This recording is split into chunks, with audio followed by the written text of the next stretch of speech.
കഥ ഇതുവരെ ഇൻട്രസ്റ്റിംഗ് ആണ്. ബട്ട് അയാളുടെ മൊഴി കംപ്ലീറ്റ് ആയാലേ നമുക്കൊരു സ്റ്റാർട്ട് കിട്ടൂ. സർ എന്തു പറയുന്നു സജി? ശരിയാണ് സർ. അന്ന് മൊഴി എടുത്തുകൊണ്ടിരിക്കുമ്പോൾ ശാന്തന് വളരെ അബ്നോർമലായി ബിഹേവ് ചെയ്തു. എന്തോ മെന്റൽ ഷോക്ക് ആണെന്നാണ് ഡോക്ടർ പറഞ്ഞത്. ഇപ്പൊ എന്താ അയാളുടെ സിറ്റുവേഷൻ? ഒന്നും പറയാറായിട്ടില്ല എന്നാണ് ഡോക്ടർ പറഞ്ഞത്. സാർ, ഇത് ആ കേസുമായി ബന്ധപ്പെട്ട എൻ്റെ ഇനീഷ്യൽ ഫൈൻഡിങ്സ് ആണ്. ഇതിൽ പറയുന്ന ഈ പഞ്ചലോഹ വിഗ്രഹം ഗൗതമന്റെ കയ്യിൽ എങ്ങനെ വന്ന് പെട്ടത്? ആന്റിക് ബിസിനസ് ഒന്നുമല്ല സർ, അത് അയാളുടെ കുടുംബക്ഷേത്രത്തിലെ എന്നാണ് പറയുന്നത്. എന്നിട്ട് ആ കുടുംബക്ഷേത്രത്തിനെ കുറിച്ച് അന്വേഷിച്ചു? ഇല്ല സർ, അന്വേഷിക്കാം. ഈ ഗൗതമിന്റെ സ്റ്റേറ്റ്മെന്റ് എന്താ? സംഭവം നടക്കുന്നതിന്റെ തലേ ദിവസം എന്തോ സെമിനാറിൽ പങ്കെടുക്കാനാണ് അയാൾ ട്രിവാൻഡ്രത്തേക്ക് പോയത്. സെമിനാർ ക്യാൻസലായി പിറ്റേ ദിവസം തന്നെ അയാൾ വീട്ടിലേക്ക് വന്നു. വീട്ടിൽ വന്ന് കയറിയ ഗൗതമൻ കാണുന്നത് അകത്തു നിന്ന് പുറത്തേക്ക് ഇറങ്ങി ഓടുന്ന ശാന്തനുവിനെയാണ്. അകത്ത് ചെന്നപ്പോൾ ഭാര്യയെ തലക്കടിച്ചു കൊന്നിരിക്കുന്നു. And she was raped too. അതെ സർ.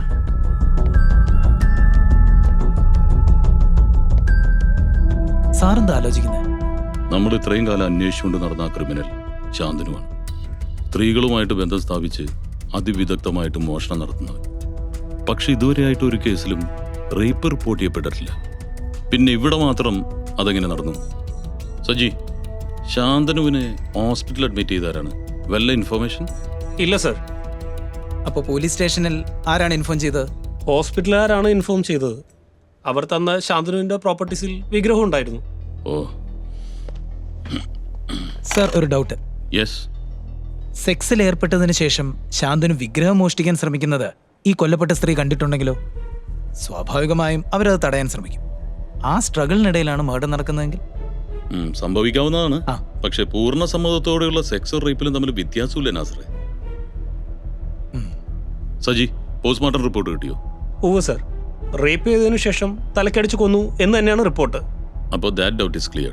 സർ, ശാന്തനുവിനെ ഹോസ്പിറ്റലിൽ എത്തിച്ചിട്ട് മുങ്ങിയ ഒരാളല്ലേ, അയാളെ പൊക്കാൻ കഴിഞ്ഞാൽ ഒരു ക്ലൂ കിട്ടില്ലേ? തീർച്ചയായിട്ടും. ഹോസ്പിറ്റലിൽ CCTV ഉള്ളതല്ലേ, അപ്പോൾ അധികം മെനക്കെടേണ്ടി വരില്ല. പക്ഷെ ശാന്തനു സംസാരിക്കാതെ നമുക്ക് മുന്നോട്ട് പോകാനാവില്ല. ഹീറോ ആരാ വില്ലൻ ആരാ എന്നുള്ളത് ഇപ്പോഴും സസ്പെൻസ് അല്ലേ?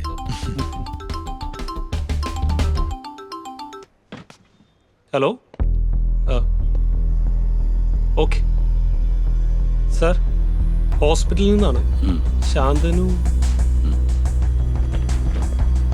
ശാന്തനു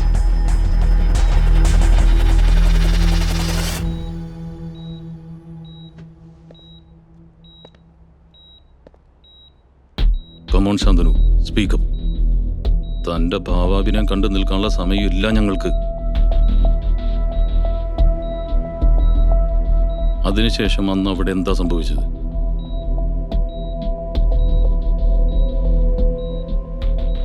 പറയാം സർ, ഞാനെല്ലാം പറയാം.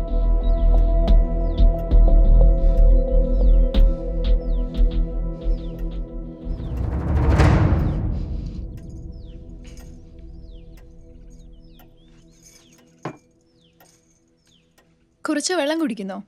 മനസ്സൊന്ന് ശാന്താവും.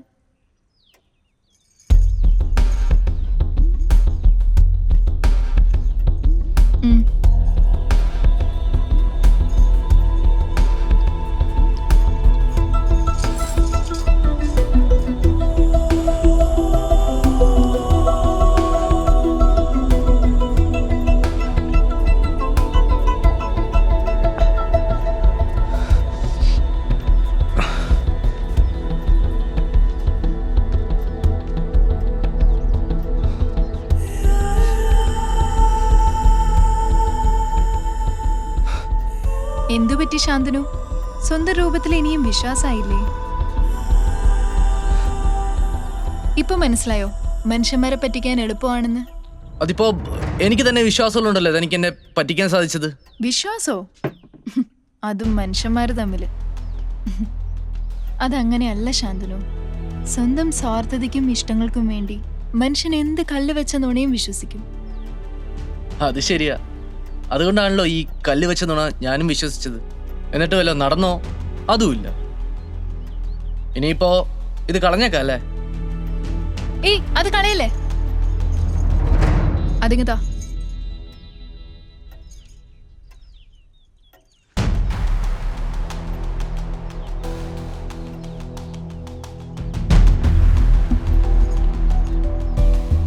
ഒരു കല്ലിനോട് ഇത്രയും സെന്റിമെന്റ്സ് ഉള്ള ഒരാളെ ഞാൻ ആദ്യമായിട്ടാണ് കാണുന്നത്. ശാന്തനു പുരാണത്തിൽ അഹല്യയുടെ കഥ കേട്ടിട്ടുണ്ടോ? ഉം. ശാപം കിട്ടി കല്ലായി മാറിയ അഹല്യ. അതുപോലെ ശാപം കിട്ടിയ ജന്മം എന്റേത്. അഹല്യ തെറ്റ് ചെയ്തുകൊണ്ടല്ലേ ശാപം കിട്ടിയത്? ഇയാളെന്ത് തെറ്റാ ചെയ്ത്? പ്രണയം. പ്രണയിക്കുന്നൊരു തെറ്റാണോ ശാന്തനു? ഞാനിത് പറയാൻ പാടില്ല, പക്ഷെ ആളെന്തരോ നോക്കി പ്രണയിച്ചില്ലെങ്കിൽ പ്രണയം ഒരു തെറ്റാണ്. ഒരിക്കലും അല്ല. അങ്ങനെ പ്രണയം തെറ്റാണെങ്കിൽ ദേവേന്ദ്രൻ ഒരു കുറ്റക്കാരനല്ലേ? അതെ, പക്ഷെ അതും ഇതുമായിട്ട് എന്താ ബന്ധം? ബന്ധമുണ്ട് ശാന്തനു. ഈ കല്ല് എനിക്കൊരു ഓർമ്മയാണ്. അതിലുപരി ഒരു ഓർമ്മപ്പെടുത്തലാണ്. ഓർമ്മയോ? ആരുടെ ഓർമ്മ?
Good morning.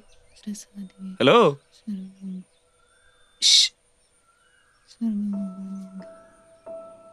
എന്താ? ഞാൻ ഇന്ദ്രൻ. ഔട്ട് ഹൗസിൽ പുതിയതായിട്ട് താമസിക്കാൻ വന്ന. അല്ല, ഇന്നലെ പരിചയപ്പെടാൻ പറ്റിയില്ല.